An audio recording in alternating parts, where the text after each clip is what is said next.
ಓಂ ಶಾಂತಿ. ಮಧುರಾತಿ ಮಧುರ ಶಿವ ಪರಮಾತ್ಮ ತಂದೆಯ ಮಧುರ ಮಹಾವಾಕ್ಯವನ್ನು ಕೇಳೋಣ.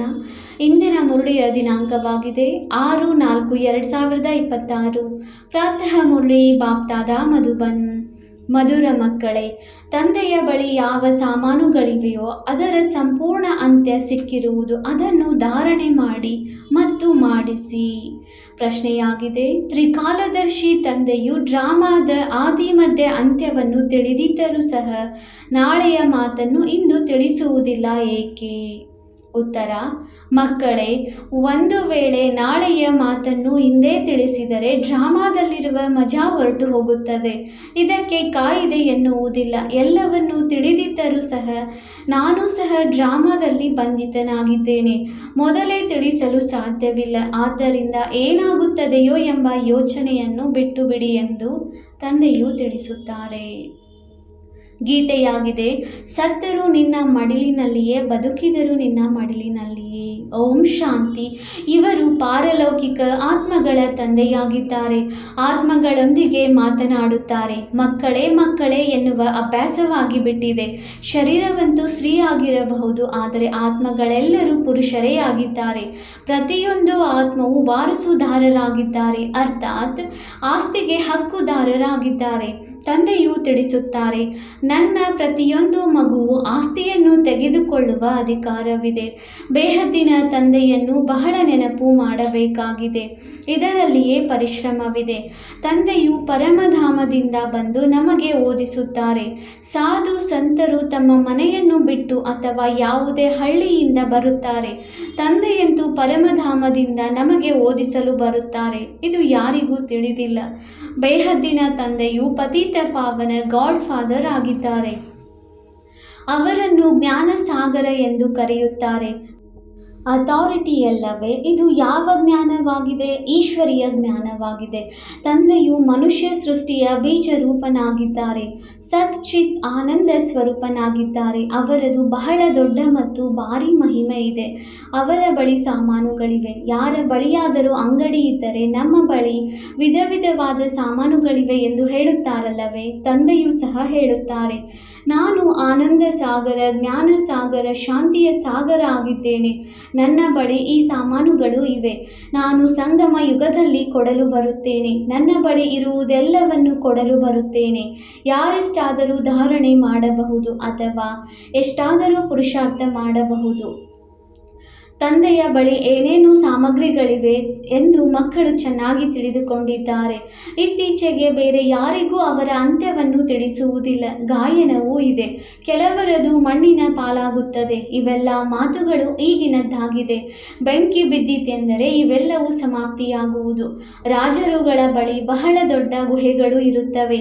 ಭೂಕಂಪವಾಯಿತೆಂದರೂ ಸಹ, ಜೋರಾಗಿ ಬೆಂಕಿ ಬಿದ್ದಿತೆಂದರೂ ಸಹ ಹೊರಗೆ ಬಂದು ಬಿಡುತ್ತಾರೆ. ನೀವು ಮಕ್ಕಳು ತಿಳಿದುಕೊಂಡಿದ್ದೀರಿ. ಇಲ್ಲಿನ ಯಾವ ವಸ್ತುಗಳು ಸಹ ಅಲ್ಲಿಯ ಕೆಲಸಕ್ಕೆ ಬರುವುದಿಲ್ಲ. ಗಣಿಗಳೆಲ್ಲವೂ ಹೊಸದಾಗಿ ಸಂಪನ್ನವಾಗಿರುತ್ತದೆ. ವಿಜ್ಞಾನವು ಮುಂದುವರಿಯುತ್ತಿರುವುದು ಸಹ ನಿಮ್ಮ ಕೆಲಸಕ್ಕೆ ಬರುವುದು. ನೀವು ಮಕ್ಕಳ ಬುದ್ಧಿಯಲ್ಲಿ ಸಂಪೂರ್ಣ ಜ್ಞಾನವಿದೆ. ನೀವು ಮಕ್ಕಳು ಈಗ ಸೃಷ್ಟಿಯ ಆದಿ ಮಧ್ಯ ಅಂತ್ಯವನ್ನು ತಿಳಿದುಕೊಂಡಿದ್ದೀರಿ. ಉಳಿದ ಕೆಲವು ಭಾಗಗಳಿವೆ, ಅದನ್ನು ತಿಳಿದುಕೊಳ್ಳುತ್ತೀರಿ. ತಂದೆಯು ಮೊದಲೇ ಹೇಗೆ ತಿಳಿಸುತ್ತಾರೆ, ನಾನು ಡ್ರಾಮಾದಲ್ಲಿ ಬಂಧಿತನಾಗಿದ್ದೇನೆ. ಇಲ್ಲಿಯವರೆಗೆ ಯಾವ ಜ್ಞಾನವು ಸಿಕ್ಕಿದೆಯೋ ಅದು ಡ್ರಾಮಾದಲ್ಲಿ ನೋಂದಾವಣೆಯಾಗಿದೆ. ಯಾವ ಸೆಕೆಂಡ್ ಪಾಸ್ ಆಯಿತು ಅದಕ್ಕೆ ಡ್ರಾಮಾ ಎಂದು ತಿಳಿದುಕೊಳ್ಳಬೇಕಾಗಿದೆ. ಬಾಕಿ ಯಾವುದು ನಾಳೆ ಆಗುವುದಿದೆ ಅದನ್ನು ನೋಡಬಹುದು. ನಾಳೆಯ ಮಾತನ್ನು ಇಂದು ತಿಳಿಸುವುದಿಲ್ಲ. ಈ ಡ್ರಾಮಾದ ರಹಸ್ಯವನ್ನು ಮನುಷ್ಯರು ತಿಳಿದುಕೊಳ್ಳುವುದಿಲ್ಲ. ಕಲ್ಪದ ಆಯಸ್ಸನ್ನು ಎಷ್ಟೊಂದು ಉದ್ದಗಲವಾಗಿ ಮಾಡಿಬಿಟ್ಟಿದ್ದಾರೆ. ಈ ಡ್ರಾಮಾವನ್ನು ತಿಳಿದುಕೊಳ್ಳಲು ಸಾಹಸ ಬೇಕಾಗಿದೆ. ಅಮ್ಮ ಸತ್ತರು ಹಲ್ವಾ ತಿನ್ನಿ, ಸತ್ತು ಹೋದರೆಂದರೆ ಮತ್ತೆ ಜನ್ಮ ಪಡೆಯುತ್ತಾರೆಂದು ತಿಳಿಯುತ್ತಾರೆ. ನಾವೇಕೆ ಅಳಬೇಕು? ಪತ್ರಿಕೆಗಳಲ್ಲಿ ಬರೆಯಬಹುದು.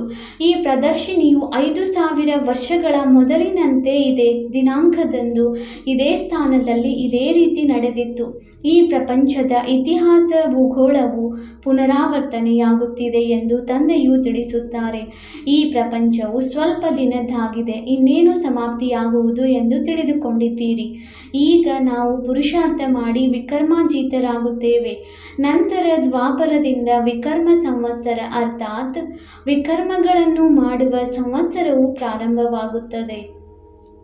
ನೀವು ವಿಕರ್ಮದ ಮೇಲೆ ಜಯ ಗಳಿಸುತ್ತೀರಿ, ವಿಕರ್ಮಾಜೀತ ಆಗಿ ಹೋಗುತ್ತೀರಿ. ಪಾಪ ಕರ್ಮಗಳನ್ನು ಶ್ರೀಮತದಿಂದ ಜಯ ಗಳಿಸಿ ವಿಕರ್ಮಾಜೀತರಾಗುತ್ತೀರಿ. ಅಲ್ಲಿ ನೀವು ಆತ್ಮಾಭಿಮಾನಿಯಾಗಿರುತ್ತೀರಿ, ದೇಹಾಭಿಮಾನ ಇರುವುದಿಲ್ಲ. ಕಲಿಯುಗದಲ್ಲಿ ದೇಹಾಭಿಮಾನವೂ ಇದೆ. ಸಂಗಮ ಯುಗದಲ್ಲಿ ನೀವು ದೇಹಿ ಅಭಿಮಾನಿಯಾಗುತ್ತೀರಿ. ಪರಮಪಿತ ಪರಮಾತ್ಮನನ್ನು ತಿಳಿದಿದ್ದೀರಿ. ಇದು ಶುದ್ಧ ಅಭಿಮಾನವಾಗಿದೆ. ನೀವು ಎಲ್ಲರಿಗಿಂತ ಶ್ರೇಷ್ಠರಾಗಿರುವ ಬ್ರಾಹ್ಮಣರಾಗಿದ್ದೀರಿ. ನೀವು ಸರ್ವೋತ್ತಮರಾದ ಬ್ರಾಹ್ಮಣ ಕುಲಭೂಷಣರು. ನಿಮ್ಮ ವಿನಃ ಬೇರೆ ಯಾರಿಗೂ ಜ್ಞಾನ ಸಿಗುವುದಿಲ್ಲ. ನಿಮ್ಮದು ಸರ್ವೋತ್ತಮ ಕುಲವಾಗಿದೆ. ಗಾಯನವೂ ಇದೆ. ಅತೀಂದ್ರಿಯ ಸುಖವನ್ನು ಕೇಳಬೇಕೆಂದರೆ ಗೋಪಿ ವಲ್ಲಭನ ಮಕ್ಕಳೊಂದಿಗೆ ಕೇಳಿ. ನಿಮಗೆ ಈಗ ಲಾಟರಿಯೂ ಸಿಕ್ಕಿದೆ. ಯಾವಾಗ ಬಡವರಿಂದ ಸಾಹುಕಾರರಾಗುತ್ತೀರಿ ಅಷ್ಟು ಖುಷಿಯು ಯಾವುದೇ ವಸ್ತು ಸಿಕ್ಕಿದರೆ ಇಷ್ಟು ಖುಷಿಯಾಗುವುದಿಲ್ಲ. ಎಷ್ಟು ಪುರುಷಾರ್ಥ ಮಾಡುತ್ತೇವೆಯೋ ಅಷ್ಟು ತಂದೆಯಿಂದ ರಾಜಧಾನಿಯ ಆಸ್ತಿಯೂ ಸಿಗುತ್ತದೆ ಎಂದು ತಿಳಿದುಕೊಂಡಿದ್ದೀರಿ. ಎಷ್ಟು ಪುರುಷಾರ್ಥ ಮಾಡುತ್ತೀರೋ ಅಷ್ಟೇ ಸಿಗುವುದು. ಮುಖ್ಯ ಮಾತು ಅತಿ ಪ್ರಿಯ ತಂದೆಯನ್ನು ನೆನಪು ಮಾಡುವುದಾಗಿದೆ. ಅವರು ಎಲ್ಲರ ಅತಿ ಪ್ರಿಯ ತಂದೆಯಾಗಿದ್ದಾರೆ. ತಂದೆಯು ಬಂದು ಎಲ್ಲರಿಗೂ ಸುಖ ಶಾಂತಿಯನ್ನು ಕೊಡುತ್ತಾರೆ. ಈಗ ದೇವಿ ದೇವತೆಗಳ ರಾಜಧಾನಿಯು ಸ್ಥಾಪನೆಯಾಗುತ್ತಿದೆ. ಅಲ್ಲಿ ರಾಜರಾಣಿಯೂ ಇರುವುದಿಲ್ಲ. ಅಲ್ಲಿರುವವರನ್ನು ಮಹಾರಾಜ ಮಹಾರಾಣಿ ಎಂದು ಕರೆಯುತ್ತಾರೆ. ಒಂದು ವೇಳೆ ಭಗವಾನ್ ಭಗವತಿ ಎಂದು ಕರೆದರೆ ನಂತರ ಯಥಾ ರಾಜಾರಾಣಿ ತಥಾ ಪ್ರಜಾ, ಎಲ್ಲರೂ ಭಗವಾನ್ ಭಗವತಿಯರಾಗಿ ಬಿಡುತ್ತಾರೆ. ಆದ್ದರಿಂದ ಭಗವಾನ್ ಭಗವತಿ ಎಂದು ಕರೆಯುವುದಿಲ್ಲ. ಭಗವಂತನು ಒಬ್ಬರೇ ಆಗಿದ್ದಾರೆ. ಮನುಷ್ಯರಿಗೆ ಭಗವಂತನೆಂದು ಕರೆಯುವುದಿಲ್ಲ. ಸೂಕ್ಷ್ಮವತನವಾಸಿ ಬ್ರಹ್ಮ ವಿಷ್ಣು ಶಂಕರರಿಗೂ ಸಹ ದೇವತೆ ಎಂದು ಕರೆಯುತ್ತಾರೆ. ಸೂಕ್ಷ್ಮವತನವಾಸಿಯನ್ನು ಭಗವಾನ್ ಭಗವತಿ ಎಂದು ಹೇಗೆ ಕರೆಯುವುದು? ಶ್ರೇಷ್ಠಾತಿ ಶ್ರೇಷ್ಠವಾಗಿರುವುದು ಮೂಲವತನವಾಗಿದೆ, ನಂತರ ಸೂಕ್ಷ್ಮವತನ. ಈ ಲೋಕವು 3ನೇ ನಂಬರಿನದಾಗಿದೆ. ಇದು ನಿಮ್ಮ ಬುದ್ಧಿಯಲ್ಲಿರಬೇಕಾಗಿದೆ. ನಾವಾತ್ಮಗಳ ತಂದೆ ಶಿವ ತಂದೆಯು ಶಿಕ್ಷಕನೂ ಆಗಿದ್ದಾರೆ, ಗುರುವೂ ಆಗಿದ್ದಾರೆ, ಚಿನ್ನದ ಆಚಾರ್ಯೂ ಆಗಿದ್ದಾರೆ, ವಕೀಲರೂ ಆಗಿದ್ದಾರೆ. ಎಲ್ಲರನ್ನೂ ರಾವಣ ಜೈಲಿನಿಂದ ಬಿಡಿಸುತ್ತಾರೆ. ಶಿವ ತಂದೆಯು ದೊಡ್ಡ ವಕೀಲರಾಗಿದ್ದಾರೆ. ಅಂತಹ ತಂದೆಯನ್ನು ಏಕೆ ಮರೆಯುತ್ತೀರಿ? ಬಾಬಾ ಮರೆತು ಹೋಗುತ್ತೇವೆಂದು ಏಕೆ ಮರೆಯುತ್ತೀರಿ? ಮಾಯೆಯ ಬಿರುಗಾಳಿಗಳು ಬಹಳ ಬರುತ್ತವೆ ಎನ್ನುತ್ತಾರೆ. ತಂದೆಯು ತಿಳಿಸುತ್ತಾರೆ, ಇದು ಆಗಲೇಬೇಕಾಗಿದೆ. ಸ್ವಲ್ಪವಂತೂ ಪರಿಶ್ರಮ ಪಡಲೇಬೇಕು. ಇದು ಮಾಯೆಯೊಂದಿಗಿನ ಯುದ್ಧವಾಗಿದೆ. ನೀವು ಪಾಂಡವರು ಯಾವುದೇ ಕೌರವರೊಂದಿಗೆ ಯುದ್ಧ ಮಾಡುವುದಿಲ್ಲ. ಪಾಂಡವರು ಯುದ್ಧ ಮಾಡಲು ಹೇಗೆ ಸಾಧ್ಯ? ಹಾಗೆಂದು ಹೇಳಿದರೆ ಹಿಂಸಾತ್ಮಕ ಯುದ್ಧವಾಗಿ ಬಿಡುತ್ತದೆ. ತಂದೆಯು ಯಾವುದೇ ಹಿಂಸೆಯನ್ನು ಕಲಿಸುವುದಿಲ್ಲ. ಸ್ವಲ್ಪವೂ ತಿಳಿದುಕೊಂಡಿಲ್ಲ. ವಾಸ್ತವದಲ್ಲಿ ನಮ್ಮದು ಯಾವುದೇ ಯುದ್ಧವಲ್ಲ. ಕೇವಲ ನೆನಪು ಮಾಡಿ ಮಾಯೆಯಿಂದ ಸೋಲಬೇಡಿ ಎಂದು ತಂದೆಯು ತಿಳಿಸುತ್ತಾರೆ. ಇದರ ಮೇಲೆಯೂ ಒಂದು ಕಥೆ ಇದೆ. ಮೊದಲು ಸುಖ ಬೇಕೋ ಅಥವಾ ದುಃಖವೂ ಬೇಕೋ ಎಂದು ಕೇಳಿದರೆ ಸುಖವೂ ಬೇಕೆಂದು ಹೇಳಿದರು. ಸತ್ಯಯುಗದಲ್ಲಿ ದುಃಖವಿರಲು ಸಾಧ್ಯವಿಲ್ಲ. ಈ ಸಮಯದಲ್ಲಿ ಎಲ್ಲ ಸೀತೆಯರು ಶೋಕವಾಟಿಕೆಯಲ್ಲಿದ್ದಾರೆಂದು ನೀವು ತಿಳಿದುಕೊಂಡಿದ್ದೀರಿ. ಇಡೀ ಪ್ರಪಂಚವೆಂಬ ಸಾಗರದ ಮಧ್ಯೆ ಲಂಕೆ ಇದೆ. ಈಗ ಎಲ್ಲರೂ ರಾವಣನ ಜೈಲಿನಲ್ಲಿದ್ದಾರೆ. ಎಲ್ಲರ ಸದ್ಗತಿಯನ್ನು ಮಾಡಲು ತಂದೆಯೂ ಬಂದಿದ್ದಾರೆ. ಎಲ್ಲರೂ ಶೋಕವಾಟಿಕೆಯಲ್ಲಿದ್ದಾರೆ. ಸ್ವರ್ಗದಲ್ಲಿ ಸುಖವಿದೆ, ನರಕದಲ್ಲಿ ದುಃಖವಿದೆ. ಇದನ್ನು ಶೋಕವಾಟಿಕೆ, ಅದು ಅಶೋಕವಾಟಿಕೆ ಸ್ವರ್ಗವಾಗಿದೆ. ಇದರಲ್ಲಿ ಬಹಳ ದೊಡ್ಡ ಅಂತರವಿದೆ. ನೀವು ಮಕ್ಕಳು ಪ್ರಯತ್ನಪಟ್ಟು ನೆನಪು ಮಾಡಿದಿರೆಂದರೆ ಖುಷಿಯ ನಶೆ ಏರುತ್ತದೆ. ತಂದೆಯ ಮತದಂತೆ ನಡೆಯದಿದ್ದರೆ ಅವರು ಮಲತಾಯಿ ಮಕ್ಕಳಾಗಿದ್ದಾರೆ, ಮತ್ತೆ ಪ್ರಜೆಗಳಲ್ಲಿ ಹೊರಟು ಹೋಗುತ್ತಾರೆ. ಸ್ವಂತ ಮಕ್ಕಳು ರಾಜಧಾನಿಯಲ್ಲಿ ಹೊರಟು ಹೋಗುತ್ತಾರೆ. ರಾಜಧಾನಿಯಲ್ಲಿ ಬರಬೇಕೆಂದರೆ ಶ್ರೀಮತದಂತೆ ನಡೆಯಬೇಕು. ಕೃಷ್ಣನ ಮತವು ಇಲ್ಲಿ ಸಿಗುವುದಿಲ್ಲ. ಮತವಿರುವುದೇ 2 ರೀತಿ ಇದೆ. ಈಗ ನೀವು ಶ್ರೀಮತವನ್ನು ಪಡೆದು ನಂತರ ಅದರ ಫಲವನ್ನು ಸತ್ಯಯುಗದಲ್ಲಿ ಭೋಗಿಸುತ್ತೀರಿ. ನಂತರ ದ್ವಾಪರದಲ್ಲಿ ರಾವಣನ ಮತವು ಸಿಗುತ್ತದೆ. ಎಲ್ಲರೂ ರಾವಣನ ಮತದಂತೆ ಅಸುರರಾಗಿ ಬಿಟ್ಟಿದ್ದಾರೆ. ಈಗ ಎಲ್ಲರೂ ರಾವಣನ ಮತದಂತೆ ಅಸುರರಾಗಿ ಬಿಟ್ಟಿದ್ದಾರೆ. ನಿಮಗೆ ಈಶ್ವರಿಯ ಮತವು ಸಿಗುತ್ತದೆ. ಮತವನ್ನು ಕೊಡುವವರು ಒಬ್ಬರೇ ತಂದೆ ಈಶ್ವರನಾಗಿದ್ದಾರೆ. ನೀವು ಈಶ್ವರಿಯ ಮತದಂತೆ ಎಷ್ಟೊಂದು ಪವಿತ್ರರಾಗುತ್ತಿದ್ದೀರಿ. ವಿಷಯ ಸಾಗರದಲ್ಲಿ ಮುಳುಗುವುದು ಮೊದಲ ಪಾಪವಾಗಿದೆ. ದೇವತೆಗಳು ವಿಷಯ ಸಾಗರದಲ್ಲಿ ಮುಳುಗುವುದಿಲ್ಲ. ಅಲ್ಲಿ ಮಕ್ಕಳಾಗುವುದಿಲ್ಲವೇ ಎಂದು ಕೇಳುತ್ತಾರೆ. ಮಕ್ಕಳು ಏಕೆ ಆಗುವುದಿಲ್ಲ? ಆದರೆ ಅದು ನಿರ್ವಿಕಾರಿ ಪ್ರಪಂಚ. ಸಂಪೂರ್ಣ ನಿರ್ವಿಕಾರಿಗಳಾಗಿರುತ್ತಾರೆ. ಅಲ್ಲಿ ಯಾವುದೇ ವಿಕಾರವಿರುವುದಿಲ್ಲ. ದೇವತೆಗಳು ಆತ್ಮಾಭಿಮಾನಿಗಳಾಗಿರುತ್ತಾರೆ, ಪರಮಾತ್ಮ ಅಭಿಮಾನಿಗಳಲ್ಲ ಎಂದು ತಿಳಿಸುತ್ತಾರೆ.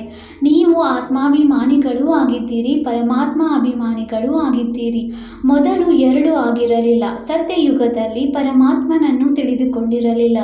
ಆತ್ಮವೇ ತಿಳಿದುಕೊಂಡಿರುತ್ತದೆ. ನಾನು ಈ ಶರೀರವನ್ನು ಬಿಟ್ಟು ಹೊಸ ಶರೀರವನ್ನು ತೆಗೆದುಕೊಳ್ಳುತ್ತೇನೆ. ಈಗ ಹಳೆಯದನ್ನು ಬಿಟ್ಟು ಹೊಸದನ್ನು ತೆಗೆದುಕೊಳ್ಳಬೇಕಾಗಿದೆ ಎಂದು ಮೊದಲೇ ತಿಳಿದುಕೊಂಡು ಬಿಡುತ್ತದೆ. ಮಕ್ಕಳ ಜನ್ಮವಾಗುತ್ತದೆ ಎಂದರೆ ಮೊದಲೇ ಸಾಕ್ಷಾತ್ಕಾರವಾಗುತ್ತದೆ. ಯೋಗ ಬಲದಿಂದ ನೀವು ಇಡೀ ವಿಶ್ವದ ಮೇಲೆ ಮಾಲೀಕರಾಗುತ್ತೀರಿ. ಅಂದ ಮೇಲೆ ಯೋಗ ಬಲದಿಂದ ಮಕ್ಕಳಾಗುವುದಿಲ್ಲವೇ?